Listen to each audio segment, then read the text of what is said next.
तो क्या वाकई 8वें वेतनमान के बाद कोई कह रहा है तनख्वाह 50,000 हो जाएगी, 70,000 हो जाएगी, 79,000 हो जाएगी, अलग अलग तरह के कैलकुलेशंस लगाए जा रहे हैं, बहुत सारी बातें कही जा रही हैं, फिटमेंट फैक्टर को लेकर भी नए नए मसले आ रहे हैं। लेकिन दरअसल एक्चुअली ये है कि इसमें अपडेट ये है कि जो अलग अलग एम्प्लॉई यूनियन हैं, सेंट्रल गवर्नमेंट के जो एम्प्लॉयज़ हैं, उन्होंने दरअसल अपने अपने सुझाव रखे हैं।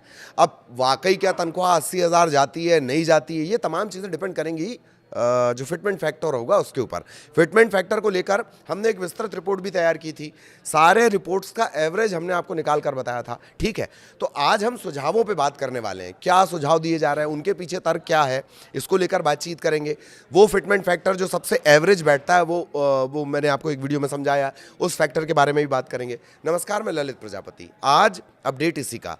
तो 8वें वेतनमान को लेकर, वेतन आयोग को लेकर चर्चाएं हो रही हैं, पूरे देश में चर्चाएं। इन सब के बीच कई जो एम्प्लॉई यूनियन हैं उन्होंने सुझाव भी दिए हैं।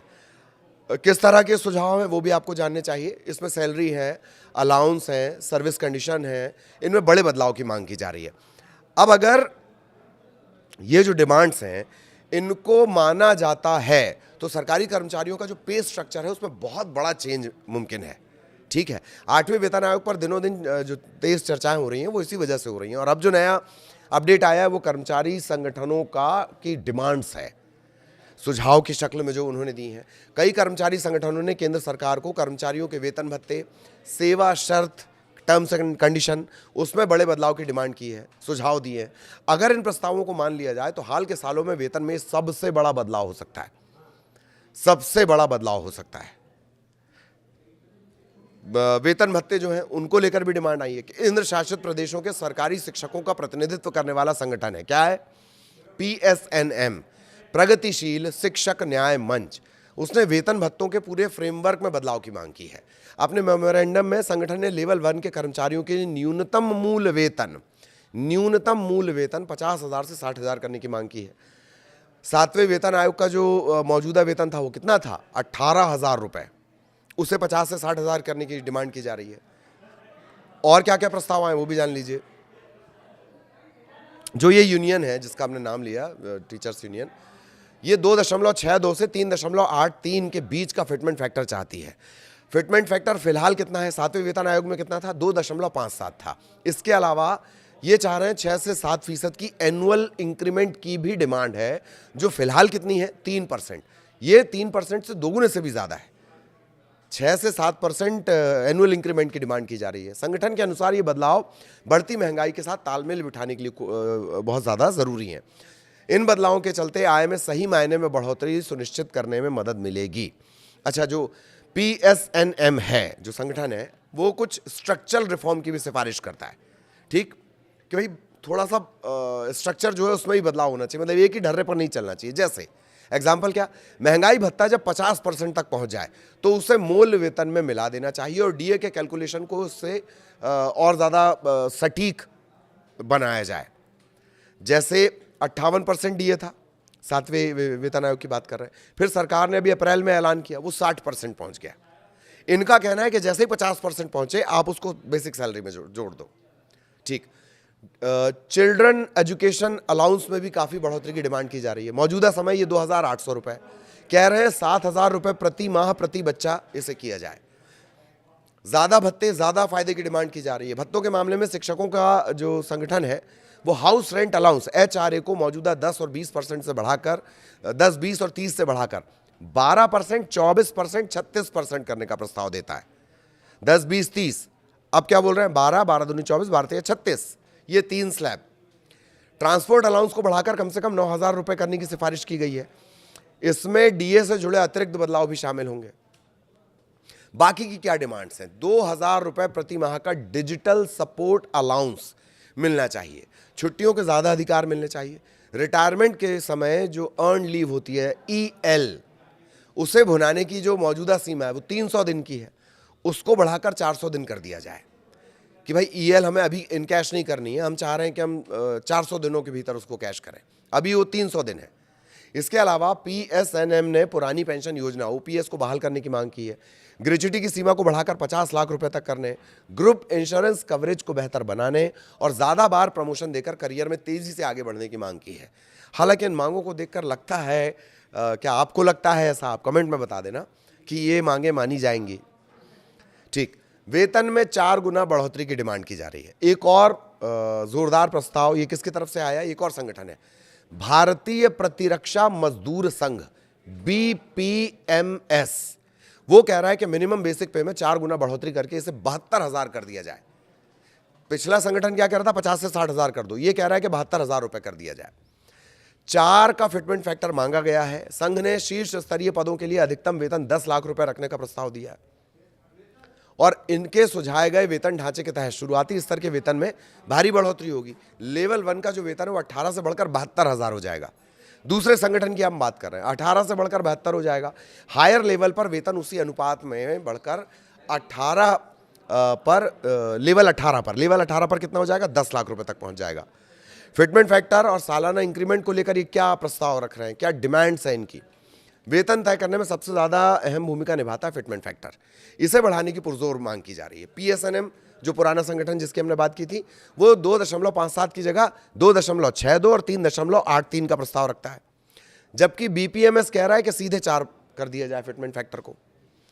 इसके जो अलावा जो है सालाना इंक्रीमेंट को मौजूदा 3% से 2 गुना किया जाए और 6 से 7% इसे कर दिया जाए। संगठनों का कहना यह है कि बढ़ती महंगाई और जीवन यापन की लागत को देखते हुए आय में ये बढ़ोतरी बेहद ज़रूरी है। इसके अलावा जो महंगाई भत्ता है उसे 50% तक पहुंचने पर बेसिक में मर्ज कर दिया जाए। ये मांग भी दोहराई गई है। ये हमने आपको बताया है। अभी जैसे 7वें वेतन आयोग का महंगाई भत्ता चल रहा है वो 60% पहुंच गया। 58% था, 2% सरकार ने बढ़ा दी, वो कहाँ पहुंच गया? 60%। इनका कहना है जैसे ही 50% हो उसको सैलरी में जोड़ दो आप। इन बंपर मांगों के पीछे संगठनों का आर्थिक तर्क दे क्या रहे हैं?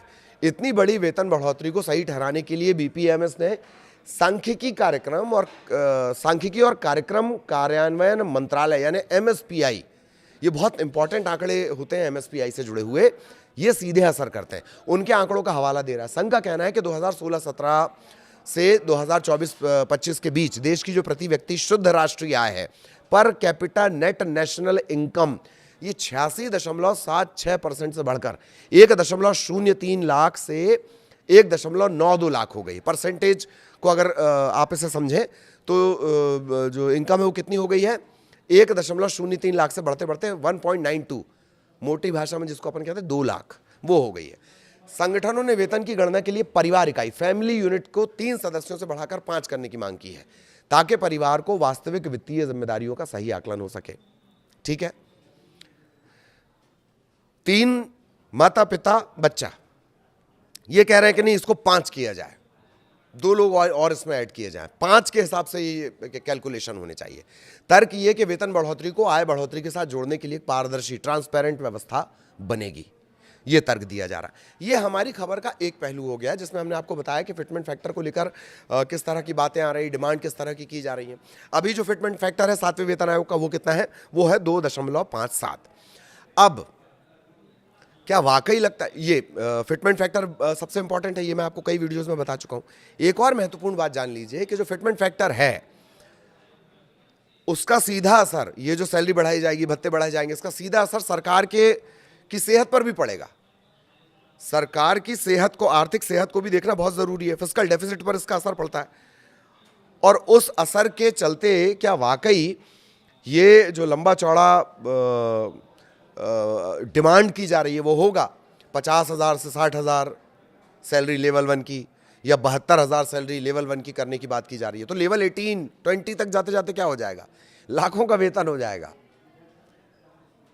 ठीक है, तो अब अगर एवरेज की बात कर ली जाए, कुछ दिनों पहले जो हमने वीडियो बनाया हमने उसमें तमाम चीज़ों को, सरकार का क्या स्थिति है, वित्तीय स्थिति कैसी है, क्या वो फिटमेंट फैक्टर हो सकता है, अलग अलग जो रिपोर्ट थी, चाहे वो मीडिया संस्थानों की रिपोर्ट हो, चाहे वो बैंक से जुड़े रिपोर्ट्स हों, आर्थिकी से जुड़ी रिपोर्ट है, उसका अगर एनालिसिस करने के बाद एक एवरेज निकाला जाए तो वो फिटमेंट फैक्टर 1.89 के करीब करीब पहुंचता है। उसके हिसाब से हमने कैलकुलेशन भी आपको बताए हैं कि वो सैलरी को करीब करीब पहुंचा देता है 43,000। 18 को वो 40 से 43,000 पहुंचाता है। 1.89 का फिटमेंट फैक्टर, और ये कॉमन पड़ता है। 2.57 का जो फिटमेंट फैक्टर दिया गया पिछले बार 7वें वेतन आयोग में, वो बम्पर बढ़ोतरी में से एक है। लेकिन एवरेज अगर देखा जाए, जो अलग अलग अनुमान आ रहे हैं, यहां तो डिमांड जो की जा रही है वो 2.5 से 3 करने की जा रही है। एक संगठन तो कह रहा है फिटमेंट फैक्टर को 4 कर दो, लेकिन फिटमेंट फैक्टर का गणित ये कहता है सबका अगर एवरेज मिला लिया जाए अलग अलग संस्थानों का, जैसे पॉलिटिक्स में आप सुनते हैं पोल ऑफ पोल्स, तो ऐसे ही रिपोर्ट्स ऑफ रिपोर्ट को अगर देखा जाए, उसका एक एवरेज निकाला जाए तो वो 1.89 1.90 के आसपास फिटमेंट फैक्टर पहुंचता है, और उसके हिसाब से लेवल 1 की सैलरी पहुंचती है 43 के आसपास, जो अभी तक प्रैक्टिकली सबसे करीब लगता है।